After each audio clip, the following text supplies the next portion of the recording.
Hello, YouTube. It's me, John Avenger, once again, and welcome to November, the month of Scarlett Johansson. Yes, the beautiful blonde from the Avengers and from uh, Lucy and a bunch of other films that I will be reviewing this month. Well, not Avengers, but everything else after and before that. Now, Scarlett Johansson, I first saw her in a movie back in 1997 when I was 12 years old. So I saw that there was something there even back in 1997. The first movie, unfortunately, I saw with her was Home Alone 3, which I am going to review sometime this month. So it will be a rant, just a gets up. It's not the first one here, but then I saw her in the 2000s and I was like really intrigued. I'm like, wow, this girl's she's a rising star. I can't wait to see what else she's done. And as soon as I saw her in Iron Man 2, I fell in love with her. I was like, oh my God, that is a gorgeous, gorgeous, angelic being. I've seen her on screen in so many movies in this decade, and just she's a gorgeous woman. Her voice just sends me to the moon. I love what she does, and this is one of her strongest performances back in 2003, done by a really good director, has a really good leading man, has a very good, compelling story. It's a little bit too long, but I'll get to that. And that is one of her critically acclaimed films, Lost in Translation. Yeah, this is more of Bill Murray's movie, but it is a great movie. Like it says, over 84 star reviews. Getting Lost never felt so good. Thelma Adams and U.S. Weekly. I agree. This is an amazing movie. This is an indie flick, but it's a great one because it has Bill Murray being hilarious and also giving a really good dramatic performance as well. Where he's in Japan doing a commercial and there's a loss in translation between him and the Japanese, and it's a compelling kind of love romantic comedy drama with him and Scarlett Johansson, but there's nothing like dirty in it. Like this movie would not be made today because of how people are kind of uncomfortable seeing a much older man be with a young girl that's under like 20. But it works here because you have two powerhouse performances, one by Bill Murray and one by a young teenage Scarlett Johansson, who is absolutely gorgeous in this movie. The movie, even so, Sofia Coppola knew how gorgeous she was. The movie begins with Scarlett Johansson sleeping like this, side first, and you see her pink panties and her ass in your face. Normally, that would be a problem in a movie. It would be just sexist, but Sofia Coppola does it in such a way that it's artistic. It's just like it's looking at like a nude sculpture or a piece of art. It's just beautiful and just she looks great. Every time I see her on screen, she just lights up a room. The scene at the end where Bill Murray's whispering something in her ear, that is more compelling than anything in Twilight or any romantic movies I've seen in this decade. Because you have a really good director backing them and writer, Sofia Coppola. She was in The Godfather 3, but as a director and writer, she works because she knows how to get great shots. The movie is beautifully filmed. The cinematography is amazing in Japan.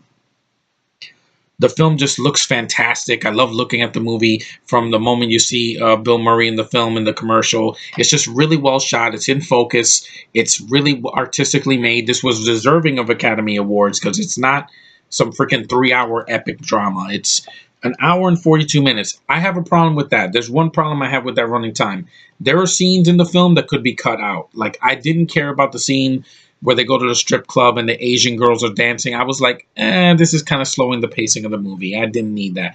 I'm not going to complain about titties, in the movie because it's R-rated. It's not a kid's movie, so don't let your kids watch this.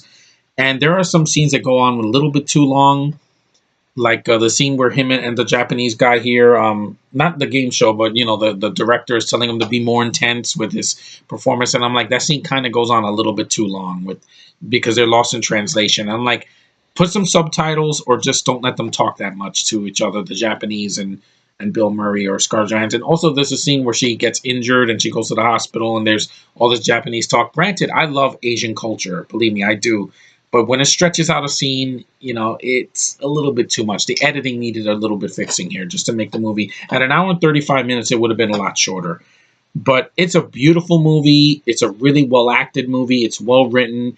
It's very well done. It's Sofia Coppola. This is her best film. She will never do a film better than this. Scarlett Johansson is beautiful in this movie. She's a work of art. Bill Murray's performance it was worthy of an Oscar. I'm going to tell you that right now, even though he's an asshole in real life sometimes. and he did do Fembusters, so I'm not going to defend that. But it even has an awesome supporting cast. It has Giovanni Ribisi. This is before he did Avatar, which was itty bitty trees. No, here he actually can act. You got Anna Faris, beautiful girl from the Scary Movie films 1 to 4. And then you have this Japanese guy, Fumihiro Hayashi. I bet he's big in Japan. I've never heard of him.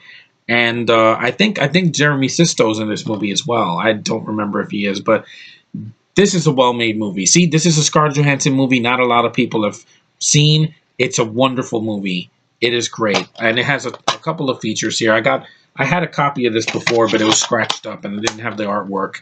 I got this at a yard sale, and it's worth it. It has a conversation with Bill Murray and Sofia Coppola, so I want to check that out one day. A Lost on Location behind-the-scenes documentary about the film. A City Girl music video by Kevin Shields, I never heard of him, and extended and deleted scenes and more. It is worthy of that. I'm glad this is not a bare bones. It's a really well-made movie. If you have not seen this and you want to see Scarlett Johansson before she was 21, watch this. I guarantee you're going to find it absolutely thrilling. It's very slow. It's a slow burn, but if you stick with it and you get lost in the story, you're going to enjoy it. And I did, and I'm like, that is good. This is good filmmaking, J.J. Abrams. This right here. This movie has no budget. It's not a freaking $200 million budget movie. It's a film with two actors that carry the film, the young one and the old one, and they have great chemistry with each other. It's very well written dialogue, the English dialogue that I can pick up. I haven't seen the movie in years, so just don't quote me on that. But flat out hilarious, yeah, because Bill Murray just looking at his face makes me laugh. I love Ghostbusters. I love Ghostbusters 2. Groundhog's Day is pretty funny. I do enjoy his cameos and like Little Shop of Horrors. I haven't seen Zombieland. I need to see it now because Halloween is over. But this is a great movie. This is a great way to start Scarlett Johansson month. It's one of her best films that was not a Marvel movie or anything that she made when she was a kid or like before she was 15. But yeah, I can say that this is a great art house flick. It has a high rating on IMDb, which it deserves. It's beautifully made. Sofia Coppola knows how to write and freaking direct a movie. Because I was like, oh, Lost in Translation. Let's see this overhyped movie. It's awesome. Like this movie should have won Best Picture. Whatever movie came out into, well, actually, it should have been nominated for Best Picture. I think it was. I don't know if it was. But I know Lord of the Rings Return of the King won. That's a great film, too. I'm not going to take it away from that. But like I said, this should have gotten better. This should get a higher rating than Brooklyn or freaking, Avatar or Mad Max Fury Road. Those movies are not art house flicks. They're not well-made filmmaking.